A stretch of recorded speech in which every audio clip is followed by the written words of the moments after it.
لله رب العالمين والصلاة والسلام على سيد الأنبياء والمرسلين حبيبنا وحبيب رب العالمين أما بعد رب اشرح لي صدري ويسر لي أمري واحلل عقدة من لساني يفقهوا قولي۔ معزز حاضرین، محترم سامعین اور گھروں میں بیٹھی ہوئی مسلمان ماؤں اور بہنوں، آج کی تراویح میں الحمدللہ مکمل 13واں پارہ تلاوت کیا گیا ہے، پڑھا گیا ہے، جس میں سورہ یوسف، سورہ رعد اور سورہ ابراہیم کی تلاوت کی گئی۔ کوئی شخص خواب میں یہ دیکھے کہ وہ سورہ یوسف کی تلاوت کر رہا ہے تو اس کی تعبیر یہ ہے کہ وہ شخص اپنی بات میں سچا ہوگا اور اس کے پاس جو امانت رکھی گئی ہے وہ امانت میں کبھی خیانت نہیں کرے۔ حضرت یوسف علی نبینا علیہ السلام کے نام سے یہ سورت اللہ نے نازل فرمائی، اور یہ سورت مکمل ایک واقعہ بھی ہے، مکمل ایک حقیقت بھی ہے، اور اس میں ان گنت نصیحتیں ہیں، عبرتیں ہیں۔ اب اس کو ذکر کرنے کے لیے معزز حاضرین کافی وقت درکار ہے، لہٰذا سورہ یوسف کے متعلق تفسیر نہ کرتے ہوئے ہم اگلی صورتوں کی طرف چلیں گے۔ لیکن اتنی بات یاد رکھیے کہ جو انسان جتنا سچا ہوگا، جس کی زبان سچی ہوگی، جس کی سوچ اچھی ہوگی، جس کے خیالات پاک ہوگے، تو اس کے خواب بھی بڑے اچھے آئیں گے۔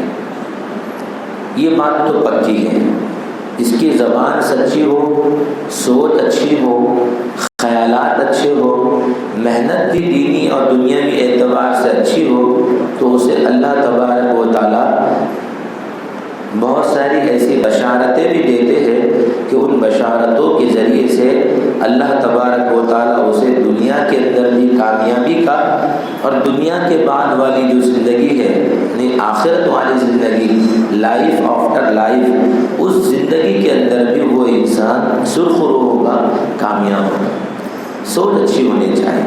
اگر انسان کی سوچ صحیح نہیں ہے، بات صحیح نہیں ہے، عمل صحیح نہیں ہے، تو پھر اس کی کوئی بات کہیں بھی نہیں بنتی نظر آئے گی۔ ایک خاتون ہے ملکہ زبیدہ، یہ ہارون رشید رحمۃ اللہ علیہ کی زوجہ محترمہ ہے۔ یہ بڑی نیک سوچ والی خاتون تھی، زبان کی سچی، اچھی سوچ، اچھے اعمال۔ بلکہ خاتون کے متعلق لکھا ہوا ہے کہ اس نے اپنے محل کو ایک جو ہے مدرسہ بنا دیا تھا، خانقاہ بنا دی تھی۔ محل کے اندر 500 ایسی لڑکیاں رہیں گی صبح کی شفٹ میں، جو حافظ قرآن رہیں گی اور قرآن کریم یوں کہہ لیجیے 6 بجے سے 9 بجے تک پڑھیں گے، 500 حافظات۔ پھر یہ شفٹ چلی جائے گی، پھر 9 بجے سے دوسری شفٹ آئے گی 12 بجے تک، پھر وہ قرآن کی تعلیمات، قرآن کریم پڑھے گی پورے محل میں۔ پھر اس کے بعد یہ شفٹ چلی جائیں گی، پھر 12 سے 3، پھر 3 سے 6۔ ایسا معمول بنایا تھا کہ محل کے اندر قرآن قرآن قرآن، اس کے علاوہ کوئی بات ہی نہ ہو۔ بڑی نیک خاتون رہی، اور اس وقت میں خلیفہ ہارون رشید رحمۃ اللہ علیہ کی حکومت بھی تھی، بہت وسیع و عریض حکومت تھی۔ اس وقت میں حجاج کرام جب جاتے تھے بیت اللہ کے لیے، مکہ المکرمہ کے لیے، حج کے لیے، تو راستے میں پانی نہیں تھا۔ ایک مرتبہ ملکہ زبیدہ بھی جا رہی تھی حج کے لیے غالباً، تو اس نیک خاتون نے دیکھا کہ جتنے بھی لوگ جا رہے ہیں، پیاس کی وجہ سے، پانی کے نہ ملنے کی وجہ سے بڑی دشواریاں ہو رہی ہیں۔ تو اس نے اپنے شوہر کو کہا کہ بغداد سے لے کر مکہ مکرمہ تک ایک نہر بنوائیں، بغداد سے لے کر مکہ مکرمہ تک نہر بنائیں گے، ہزاروں کلومیٹر کا فاصلہ ہے۔ کہا بڑا خرچ آئے نا، کہا بڑے حج کے لیے جاتے ہیں، بڑی عبادت کے لیے جاتے ہیں، اللہ کے فضل سے اپنے خزانے اچھے ہیں۔ تو ٹھیک ہے، دیکھیے بیوی نے اپنی بات منوائی تو اچھی بات منوائی، شوہر کے سامنے بات رکھی، اچھی بات رکھی، نیکی کی بات رکھی۔ شوہر بھی نیک تھا، نیک بات سامنے آئی، عمل شروع کیا گیا، اور پھر بغداد سے لے کر مکہ مکرمہ تک نہر زبیدہ بنی، اور نہر بننے کے بعد پانی جاری بھی ہو گیا۔ تو وزیر ہے وہ حساب لکھنے کا مطلب یہ نہر بنی ہے، اس کا خرچہ کتنا آیا ہے وہ بتلانے کے لیے ملک زبیدہ کے سامنے رجسٹر لایا۔ ملک زبیدہ رحمۃ اللہ علیہ نے اس رجسٹر کو دیکھا بھی نہیں، اور آپ ٹہل رہی تھی دریائے دجلہ کے کنارے، جو بغداد ہی میں، دریائے دجلہ یا دریائے فرات غالباً، تو نہر کنارے ٹہل رہی تھی، اس رجسٹر کو اٹھایا اور پھینک دیا۔ کہاں؟ پانی میں۔ کہا اللہ کے اور حجاج کرام کے لیے جو نہر بنائی گئی ہے اس کا حساب کتاب نہیں کرتے، یہ میں نے اللہ کی خوشنودی کے لیے بنائی ہے، اللہ ہی مجھے اس کا اجر دے گا۔ اب یہ بات آئی گئی چلی گئی، کسی نے خواب میں ملک زبیدہ رحمۃ اللہ علیہ کو دیکھا، کہا کہ او نیک بندی، تمہارا کیا معاملہ اللہ کے سامنے پیش آیا؟ کہا کہ اللہ کے سامنے جب میں حاضر ہوئی تو اللہ کے سامنے اللہ نے مجھ سے پوچھا تم نے میرے لیے کیا کیا؟ تو میں نے کہا کہ اے اللہ میں نے نہر بنوائی، حاجیوں کے لیے بنائی۔ کہا وہ تو مسلمانوں کے وظیفے سے بنوائی ہے، میرے پاس یہ تھا، اللہ تعالیٰ میں نے بنوائی۔ پھر جو ہے ان کی مغفرت کا ذکر کیا گیا ہے، کہا کہ ایک مرتبہ اب تیرے پاس تو اس کے علاوہ کوئی عمل ہے؟ کہا کہ اللہ آپ کے دربار کے لیے کوئی عمل نہیں۔ وہ گھبرا گئی، رونے بھی لگی۔ تو پھر جو ہے اللہ تبارک و تعالیٰ کی طرف سے ان کے لیے آواز آئی کہ ایک مرتبہ مؤذن نے، اذان دینے والے نے اذان دینا شروع کی، اور تم بغیر دوپٹے کے اپنے محل میں بیٹھی تھی، جیسا تم نے میرا نام اللہ اکبر اللہ اکبر اللہ اکبر اللہ اکبر اذان کی کلمات سنے تو تم نے اپنے سر کے اوپر دوپٹہ صحیح کر لیا۔ بس تمہارا یہ ادب، ہمارا نام کی وجہ سے یہ ادب کرنا ہمیں بھا گیا، اسی بنیاد پر ہم نے تمہاری مغفرت کر دی۔ سبحان اللہ۔ تو انہوں نے اپنا یہ واقعہ ذکر کیا مغفرت کے بارے میں، کسی نے خواب میں دیکھا تھا تو اپنی مغفرت کا انہوں نے اس طرح سے واقعہ ذکر کیا۔ پتہ چلا جس کی زبان اچھی ہو، جس کی سوچ اچھی ہو، جس کے خیالات اچھے ہو، جس کے کام اچھے ہو، تو ان کی آخرت بھی اچھی ہوتی ہے۔ اگر کوئی ظاہر میں اچھا ہو لیکن اس کا دل دماغ صحیح نہ ہو تو اس کے لیے خواب بڑا جو ہے نا اس کے لیے برا بن جاتا ہے۔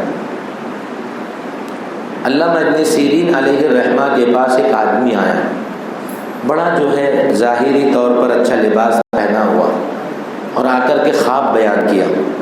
کہا کہ میں اپنی آستین میں سے چڑیا نکال رہا ہوں، کلمہ شہادت پڑھ رہا ہوں، اشہد ان لا الہ الا اللہ و اشہد ان محمد رسول اللہ، یہ پڑھ رہا ہوں، اس کی تعبیر مجھے دیجیے۔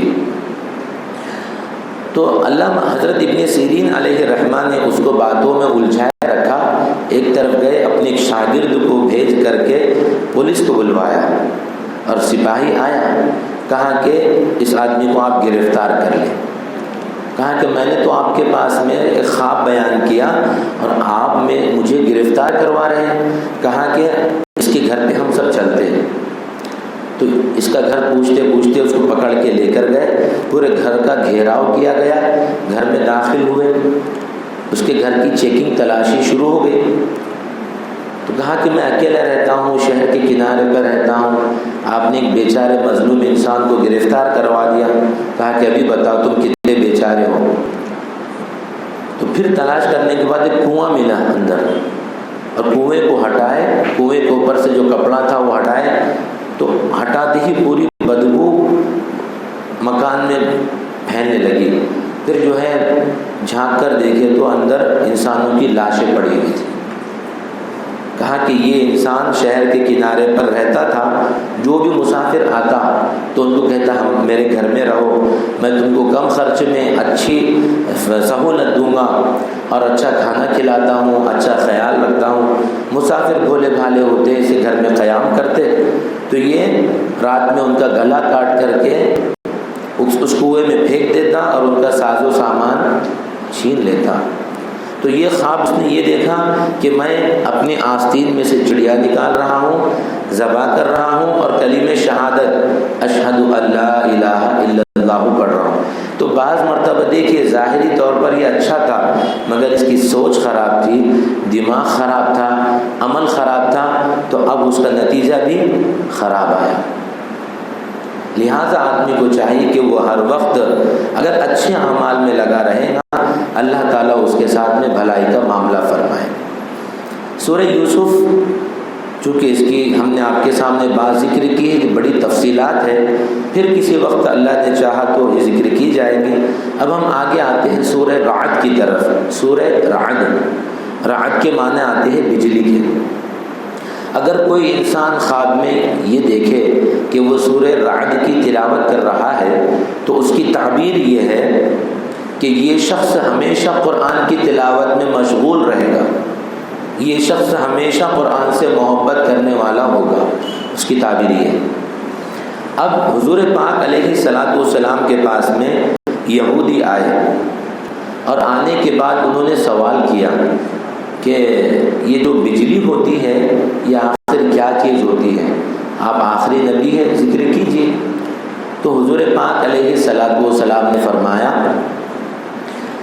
نافرمان بادل ہوتے ہیں اور ان بادلوں کو ایک جگہ پر جمع کرنے کے لیے ایک فرشتہ مقرر ہے، تو اس کے ہاتھ میں ایک کوڑا ہوتا ہے، جب وہ کوڑا اٹھاتا ہے تو چمک پیدا ہوتی ہے، اور جب وہ ان کو ہکاتا ہے، آگے بڑھاتا ہے تو گرج پیدا ہوتی ہے، اور جب وہ مارتا ہے تو پھر چاروں طرف اوپر سے نیچے تک آواز گونج جاتی ہے۔ اب یہ حضور پاک علیہ الصلاۃ والسلام نے رعد کی، بجلی کی کیفیت ذکر کی۔ وہ اپنا سوال اس لیے بھی پوچھنے آئے تھے کہ بعض مرتبہ کچھ لوگ سوال کرتے ہیں، جواب انہیں معلوم بھی ہوتا ہے، خالی سامنے والے کو ذہنی طور پر پریشان کرنے کے لیے یا جانچنے کے لیے۔ حضور پاک علیہ الصلاۃ والسلام تو اللہ کے محبوب ہیں اور وحی کے ذریعے سے آپ ہر چیز بتاتے تھے۔ تو اب جو ہے یہاں پر ایک بات یاد رکھیے، علامہ ابن سیرین علیہ رحمہ فرماتے ہیں، جسے محمد بن باقر نے بیان کیا ہے، بجلی ہے اس سے فائدہ بھی ہوتا ہے، نقصان بھی ہوتا ہے۔ یہ بجلی کسی پر بھی گرتی ہے، مسلمان پر بھی گرتی ہے اور غیر مسلم پر بھی گرتی ہے، لیکن محمد بن علی باقر انہوں نے ذکر کیا جو انسان ذکر کرتا ہے، ذکر کرنے والے انسان پر کبھی بجلی نے اس کو نقصان نہیں پہنچا ہے۔ جتنا بھی انسان ذکر کرنے والا ہوگا، جہاں بھی ہوگا، چاہے پہاڑوں میں ہو، چاہے سمندر میں ہو، چاہے جنگلات میں ہو، چاہے آبادیوں میں ہو، اگر وہ ذکر کرنے والا ہے، بجلی کبھی بھی اس پر نہیں گر سکتی، کبھی بھی نہیں گر سکتی۔ اور ایک بات ہمارے معاشرے میں جیسا ہم سبھی جانتے ہیں کہ بچہ پیدا ہوا، جو پائل پیدا ہوا تو اس کے اوپر بجلی گرتی ہے، یہ ہمارا عقیدہ تو ہے ہی نہیں، یہ تو دوسرے لوگوں کے عقیدے ہیں، دوسرے لوگوں کے عقیدے ہیں، ہمارا عقیدہ ہے ہی نہیں۔ کتنے انسان پائل ہوتے ہیں مگر کوئی بھی گھائل نہیں ہوتا، بجلی جب گرتی ہے کوئی بھی گھائل نہیں ہوتا، سب ماشاءاللہ اپنے گھروں میں رہتے، کوئی تو پکنک پہ رہتا، کوئی جو ہے نا دریاؤں میں جو ہے تیرتا ہے، کچھ بھی نہیں ہوتا۔ ہم نے یہ سوچ بنا لی ہے کہ جو پائل ہوتا ہے بجلی اس کو ہی دیکھتی ہے، کتنے پائل گرتے دیکھتی ہیں اور کسی کو کچھ بھی نہیں ہوتا، تو پتہ چلا کہ یہ بات ہی صحیح نہیں ہے۔ جب بات صحیح نہیں ہے تو ماننا بھی نہیں ہے، جب بات ماننا نہیں ہے تو پھر اس کا عقیدہ بنانا بھی نہیں ہے نا۔ تو بجلی ہے یہ فائدہ دیتی بھی ہے اور یہ نقصان بھی دیتی ہے، لیکن یہ اللہ تبارک و تعالیٰ کے حکم کے مطابق چلتی ہے۔ اب یہ سورہ رعد کا مختصر ہم نے تذکرہ کرنے کے بعد ہم آگے بڑھتے، سورہ رعد ہی کی ایک آیت ہے، وَلَقَدْ أَرْسَلْنَا مِن قَبْلِكَ رُسُلًا وَجَعَلْنَا لَهُمْ أَزْوَاجًا وَذُرِّيَّةً، کہ ہم نے آپ سے پہلے بہت سے رسول بھیجے اور وہ رسول آل اولاد والے تھے، بیویوں سب کے نکاح ہوئے تھے، لیکن تمام نبیوں نے بال بچوں کے ساتھ رہتے ہوئے، بیوی بچوں کے ساتھ رہتے ہوئے دین کا کام ایسا کیا کہ دین کے کام کا حق ادا کر دیا، دین کا حق ادا کر دیا۔ تو مسلمانوں کو بھی کہا جاتا ہے کہ گرچہ اللہ نے ہم کو بچے دیے ہیں، گھر والی دی ہے، رشتہ دار دیے، کاروبار دیا ہے، وہ سارے کام کرتے کرتے دین کا کام کرے۔ اچھا، اب انبیاء علیہم السلام کے جو نکاح ہوئے وہ کیسے ہوئے؟ جتنے بھی انبیاء علیہم السلام کے نکاح ہوئے وہ بہت سادہ، بہت سمپل نکاح ہوئے۔ ان کے نکاح کی زندگی اگر ہم دیکھیں گے تو ذرا بھی آپ کو جو ہے نا اس میں شان و شوکت نہیں ملے گی کسی بھی نبی کی۔ انبیاء علیہم السلام کی 4 سنتیں رہی، جن میں سے ایک پہلی چیز ہے حیا۔ جتنے بھی انبیاء گزرے ہیں نا سب باحیا رہے، سب غیرت مند رہے، سب کے سب جو ہے شرمیلے رہے، سب کے سب۔ اب جو یورپ کا ایک نعرہ ہے، یورپ انگریزوں کا ایک نعرہ ہے، چائنیز از سکنس، یعنی کیا ہے؟ بیماری۔ یہ شرم کیا ہے؟ ایک بیماری ہے، یعنی جتنا زیادہ بے شرم ان کے نزدیک کوئی ہے وہ اتنا زیادہ صحت مند ہے۔ اللہ کے نبی نے فرمایا جب تم حیا نہ کرو تو پھر جو چاہے وہ کرو۔ تو تمام انبیاء باحیا رہے، کوئی بھی بے حیا نبی نہیں رہا۔ دوسری بات، تمام انبیاء علیہم السلام مسواک کرتے تھے۔ مسواک کا بڑا فائدہ ہے، سب سے بڑا فائدہ یہ ہے، اور مردوں کے لیے بھی ہے عورتوں کے لیے بھی مسواک کرنا، کہ مسواک کا سب سے بڑا فائدہ یہ ہے کہ انسان کو آخری وقت کلمہ طیبہ پڑھنے کی توفیق مل جاتی ہے۔ سبحان اللہ، کتنی بڑی بات، صفائی کی صفائی بھی ہے اور آخری وقت میں کلمہ طیبہ کی زبان پر جاری ہونے کی علامت بھی ہے۔ تیسری بات، تمام انبیاء علیہم السلام خوشبو استعمال کرتے تھے، تمام انبیاء۔ حالانکہ حضور پاک علیہ السلام کا جو پسینہ ہے اس پسینے کو اگر ہم دیکھیں گے تو حضور پاک علیہ السلام کے پسینے مبارک کا ایک قطرہ دنیا کی تمام خوشبوئیں، جنت اور جنت کی تمام خوشبوئیں اگر ایک طرف کر دی جائے اور حضور پاک علیہ السلام کے پسینے کا ایک قطرہ رکھ دیا جائے تو حضور کا پسینہ ان تمام خوشبوؤں پر بھاری پڑ جائے۔ اتنا اللہ کے نبی صلی اللہ علیہ وسلم کا پسینہ مبارک رہا ہے، مقدس رہا ہے، پھر بھی حضور صلی اللہ علیہ وسلم خوشبو لگاتے تھے۔ 3 باتیں ہو گئی۔ چوتھی بات یہ رہی کہ تمام انبیاء نے نکاح کیے، آسان نکاح کیے، نکاح کو کبھی مشکل نہیں بنایا۔ یہ تو جو نکاح کو مشکل بنایا ہم لوگوں نے بنایا، ہم لوگوں نے۔ یہ معاشرے کے اندر رہتے ہوئے، سماج کے اندر رہتے ہوئے بہت ساری چیزیں ایسی ہمارے درمیان میں آ گئی جو نہیں آنی چاہیے تھی، اور ان چیزوں کے آنے کی وجہ سے اتنا بڑا نقصان امت کی بیٹیوں کا ہو رہا ہے، اتنا بڑا نقصان امت کی بیٹیوں کا ہو رہا ہے، اتنا بڑا نقصان امت کی بیٹیوں کا ہو رہا ہے۔ تلنگانہ کی تاریخ میں لکھا ہوا ہے کہ 2022 اور 21 کے اندر تقریباً 4 لاکھ لڑکیاں جو جہیز کی وجہ سے، جہیز کی نہ دینے کی وجہ سے ان کی عمریں نکل چکی ہیں۔ یہ جہیز بہت بری چیز ہے، اچھی چیز نہیں ہے۔ میں جہیز کی تاریخ دیکھ رہا تھا تو مجھے کتاب ملی، مولانا غیاث الدین رشادی صاحب دامت برکاتہم العالیہ کی، انہوں نے کتاب لکھی، میں کتاب بھی لکھ رہا ہے، شادی تو ہو مگر ایسی، لکھے انہوں نے کتاب۔ تو انہوں نے اس میں ایک بات لکھی، میں بہت پڑھ کے تعجب کیا کہ جہیز تو یہ تو ہندوانہ رسم ہے، اسلام کی تو یہ چیز رسم ہے ہی نہیں، یہ جہیز آیا کیسے؟ پہلے وقتوں میں ہوتا تھا کہ لوگ اپنی عیاشی کے لیے ادھر ادھر عورتوں کو رکھ لیتے تھے، اپنے حرم میں شامل کر لیتے تھے، تو اب جو ہے وہ ساتھ میں رہنے لگنے کے بعد ان کی اولاد ہو جاتی تھی۔ اب اولاد ہونے کے بعد ان کی اولاد کا نکاح نہیں ہوتا تھا، ان کی اولاد کا نکاح نہیں ہوتا تھا۔ اب وہ بڑے گھرانوں کے رہنے والے، مگر گھروں کے اندر انہوں نے اس طرح سے عورتوں کو رکھ لیا تھا، اولادیں ہو گئی، اب کرے تو کیا کریں؟ تو پھر ایسے جو لوگ تھے انہوں نے کیا کیا، غریب گھرانوں کے لڑکوں کو لالچ دیا، بھائی یہ ہماری بیٹی کے ساتھ نکاح کرو اور اتنے لاکھ روپے لے لو۔ تو انہوں نے اس طرح سے لڑکوں کو اڈاپٹ کرنا شروع کیا، لینا شروع کیا، کیچ کرنا شروع کیا کہ اب غریب گھرانوں کے لوگوں کو، لڑکوں کو خاص کر کے وہ کہہ رہے کہ بڑے گھرانے سے نسبت بھی ہو رہی ہے اور لاکھوں لاکھ روپے بھی مل رہے ہیں۔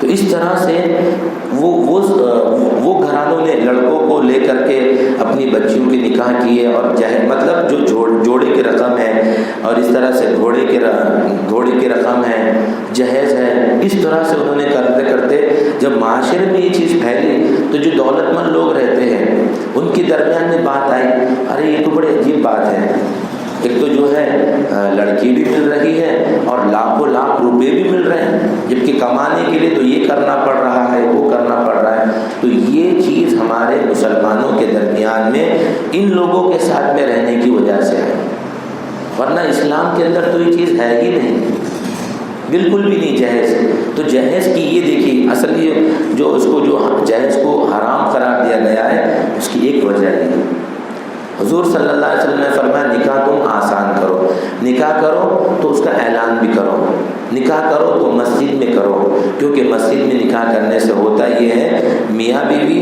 ایک جو ہے دو اجنبی اپنے بننے جا رہے ہیں تو ان کو دعاؤں کا تحفہ ملتا ہے۔ کئی ادھر ادھر نکاح ہوتے ہیں تو کوئی باتیں کرتا ہے، کوئی ہنستا ہے، کوئی غفلت میں، حالانکہ بنیاد رکھی جا رہی ہے ان کی نئی زندگی کی، تو دعاؤں کے ساتھ رکھنی چاہیے۔ اب حضور پاک علیہ الصلوۃ والسلام نے نکاح کو آسان کر کے بتایا، خود نکاح کیا اور کیسے گھر والوں کے ساتھ رہنا ہے، حضور نے وہ بتلایا امت کو۔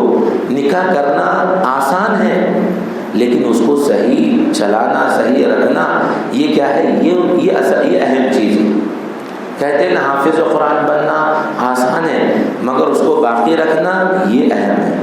کہتے ہیں نا دولت کمانا آسان ہے مگر اس کو باقی رکھنا، ہضم کرنا یہ اہم ہے، ہاں اس کو بچانا یہ اہم ہے۔ تو ایسے ہی نکاح کرنے کو تو انسان نے کر لیا، لیکن اگر اس کے اندر اونچ نیچ ہو رہی ہے تو پھر جو ہے اس کو صحیح کرنا پڑے گا۔ حضور پاک علیہ الصلوۃ والسلام نے اتنی سویٹ زندگی گزاری ہے اور اتنی پیاری زندگی گزاری ہے کہ اس روشنی میں، حضور کی زندگی کی روشنی میں، علماء کرام نے ایک بہت اچھی بات بتلائی ہے کہ نکاح کس طرح سے اسٹرانگ رہے۔ تو کہا کہ میاں بیوی دونوں آپس میں مل بیٹھ کے مشورہ کریں، یہ مشورہ کریں کہ تمہارے جو یعنی بیوی ہے وہ شوہر کو کہیں کہ میں آپ کے خاندان کے تمام لوگوں کا خیال رکھوں گی، احترام کروں گے، اکرام کروں گے، اور آپ سے میری گزارش ہے، ریکویسٹ ہے، اپیل ہے کہ آپ بھی میرے گھر کے لوگوں کا خیال رکھیں، یعنی آپ ہمارے خاندان کے لوگوں کا خیال کریں گے تو ہم آپ کے خاندان کے لوگوں کا خیال کریں گے۔ ظاہر سی بات ہے جب دونوں ایک دوسرے کے خاندان کے لوگوں کا خیال کریں گے تو جھگڑا ہی نہیں ہوگا۔ یہ تو ہو گئی باہر کی زندگی، اب گھر کی زندگی بھی کیسی رہے۔ حضور پاک علیہ الصلوۃ والسلام ایک مرتبہ اپنی پیاری بیوی حضرت عائشہ صدیقہ رضی اللہ عنہا کے ساتھ آپ نکلے گھومنے کے لیے، تو تھوڑا آبادی سے باہر نکلے، اللہ کے نبی نے حضرت عائشہ سے کہا عائشہ جی فرمائیے۔ اللہ کے نبی صلی اللہ علیہ وسلم تھوڑا دوڑ لگا لیتے ہیں، تو اللہ کے نبی صلی اللہ علیہ وسلم کائنات کی سب سے مبارک شخصیت جس کے تقدس پر پورے فرشتے قربان، مگر حضور پاک علیہ الصلوۃ والسلام اپنی بیوی کی دل جوئی کے لیے کیا کریں، چلو عائشہ تھوڑا سا رننگ کر لیتے ہیں۔ اب اللہ کے نبی صلی اللہ علیہ وسلم اور حضرت عائشہ رضی اللہ عنہ دونوں دوڑ رہے ہیں اپنی پوری طاقت کے ساتھ۔ اب اللہ کے نبی صلی اللہ علیہ وسلم کا چلنا، اللہ کے نبی کو جو طاقت تھی 4000 آدمیوں کی طاقت تھی، 4000 آدمیوں کی طاقت۔ اشرف الجواب میں حضرت مولانا اشرف علی صاحب تھانوی رحمۃ اللہ علیہ نے اس بات کو لکھا بھی۔ بہرحال جب اتنا آدمی طاقتور ہو تو اس کے رفتار کیا ہوگی۔ اب حضور پاک علیہ الصلوۃ والسلام تھوڑا دوڑ بھی رہے ہلکا سا، جب دیکھا کہ عائشہ رضی اللہ عنہا پیچھے ہو رہی ہے تو اللہ کے نبی خود بخود پیچھے ہو گئے، عائشہ آگے بڑھ کے ایک نشان دے دی۔ بھائی یہ پیار کی جیت ہے، اس میں کوئی ہارتا کوئی بھی نہیں، یہ ایسا ہے جو لو آفٹر میرج ہوتا ہے نا، تو اس میں کوئی ہارتا نہیں ہے، کوئی بھی جیتتا ہے۔ تو اللہ کے نبی نے عائشہ رضی اللہ عنہ کو جیتنے کا چانس دے دیا عائشہ، مطلب ان کو ایسا محسوس نہیں ہونے دیا کہ اللہ کے یعنی اللہ کے نبی خود سے پیچھے رہے۔ اللہ کے نبی صلی اللہ علیہ وسلم نے کہا عائشہ ماشاءاللہ تم تو ہم سے تیز ترار ہو، جیت گئی ہو۔ اب دل خوش ہو گیا ہے عائشہ رضی اللہ عنہ۔ پھر دوسرا موقع آیا، اللہ کے نبی صلی اللہ علیہ وسلم نے کہا چلو عائشہ دوڑ لے، تو اللہ کے نبی صلی اللہ علیہ وسلم تھوڑا سا آگے نکل گئے اور عائشہ رضی اللہ عنہ ہار گئے۔ تو اب اللہ کے نبی نے کہا دیکھا کہ عائشہ تھوڑے سے یہ ہو رہی ہے تو کہا کہ گھبراؤ مت، تل کا بھی تل کا، پہلے تم جیتی تھی میں ہار گیا تھا، اب میں جیت گیا تم ہار گئے، برابر ہو گیا معاملہ۔ دیکھیے اب اگر یہ سنت ہے، یہ حضور کا طریقہ ہے۔ اب اگر کسی سے پوچھا جائے آپ اپنے میڈم کے ساتھ کبھی رننگ کیے تو کوئی بولے گا، یا ہو سکتا کوئی نہیں بولے گا، لیکن اکثر کی تو ایسا لگتا ہے کہ نہیں ہوئی ہوگی یہ سنت پر عمل۔ ہاں ہم کون سی سنت پر بات کریں گے؟ وہ کھانے سے پہلے میٹھا کھانا سنت ہے کہ کھانے کے بعد میٹھا کھانا؟ کھانے سے پہلے میٹھا کھانا سنت ہے یا کھانے کے بعد میٹھا کھانا سنت ہے؟ ہم اس پہ بات کریں گے۔ ارے بھائی کھانے سے پہلے بھی میٹھا کھاؤ، کھانے کے بعد بھی میٹھا کھاؤ، مگر جس کا کھاؤ اس کے گیت گاؤ، جس کا کھاؤ اس کے گیت گاؤ۔ تو حضور پاک علیہ الصلوۃ والسلام نے ہمیں جو نکاح دیا ہے یہ آسان سا عمل ہے، اس کو ہم مشکل نہ بنائیں، مشکل نہ بنائیں۔ جو چیز آسان ہے اس کو آسان رکھیں گے تو ہم نے چونکہ اتنا کچھ کیا کر لیا ہے اس کو مشکل بنا دیا، جس کی وجہ سے آج بڑے بڑے لڑکوں کی عمریں بھی نکلتی چلی جا رہی، لڑکیوں کی بھی عمریں نکلتی چلی جا رہی۔ اس کا کس پر اس کا یعنی اس کی بھرپائی کون کرے گا؟ اب ہم کو اللہ نے ذمہ داری دی ہے، ایک جو ہے یہ بھی نیک کام ہے، ہم کیا کریں اپنے گھر کے لوگوں کا، اپنے بچوں کا آسان نکاح کریں۔ خاص کر کے میں ماؤں اور بہنوں سے گزارش کرتا ہوں جن کو اللہ نے جوان لڑکی دی ہے، جوان لڑکا دیا ہے، وہ جو ہے سادگی کے ساتھ نکاح کرنے کی کرانے کی کوشش کرے، اس میں آسانی ہے۔ شیخ الحدیث حضرت مولانا زکریا علیہ رحمہ فرماتے ہیں میں نے اپنے خاندان کی بچوں کی جو شادیاں کی اتنی آسان کی، کبھی ایسا نہیں لگا کہ نکاح میں نے کرایا ہو اور فجر کی 2 رکعت نماز پڑھی ہو۔ فجر کی 2 رکعت نماز پڑھنے میں کوئی دقت نہیں ہوتی، ایسا ہی میں نے اپنے خاندان کی بچیوں کا، بچوں کا نکاح کرایا تو اس کے اندر مجھے ذرہ برابر بھی تکلیف نہیں ہوئی۔ اتنے سادے، جتنے نکاح سادے ہوں گے تو اتنے جو ہے نا معاملات آسان ہوں گے۔ ہمارے معاشرے میں ایسی شادی ہونی چاہیے کہ شادیوں کو دیکھ کر لوگ مسلمان ہو جائیں۔ جو یورپ کنٹریز ہے، امریکہ ہے، انگلینڈ ہے، نیوزی لینڈ ہے، وہاں کے مسلمان الحمدللہ بڑے غیور بھی ہے، وہاں جاتے ہیں تو بہت فکر سے جو ہے نا، حالانکہ ان کے پاس میں ڈالر بھی ہے، پاؤنڈ بھی ہے، ریال بھی ہے اور ان کے پاس میں بہت کچھ ہے، مگر وہ کیا کرتے ہیں اپنے پیسوں کو بچاتے، جہاں لگانے کو بولا وہاں لگاتے۔ شریعت میں کہا زکوٰۃ نکالو برابر، تو انسان وہاں سوچتا زکوٰۃ اتنے زکوٰۃ دینا ہے تو وہاں آدمی بہت سوچتا، اور جہاں یہ بنانا ہے وہ بنانا ہے وہاں گھومنا ہے، یہ لو یہ خرچہ کرو، ایک مرتبہ تو شادی کرنا پڑتا ہے، اس میں خرچہ نہیں کریں گے تو کہاں خرچہ کریں گے؟ لوگ کیا بولیں گے؟ ایسی شاندار ایسی جو ہے غریبوں کی شادی کی جیسی شادی کرے، ایسا لوگ کمنٹ کر کے سامنے والے کو کیا کرتے، بیچارے کو پریشان کرتے۔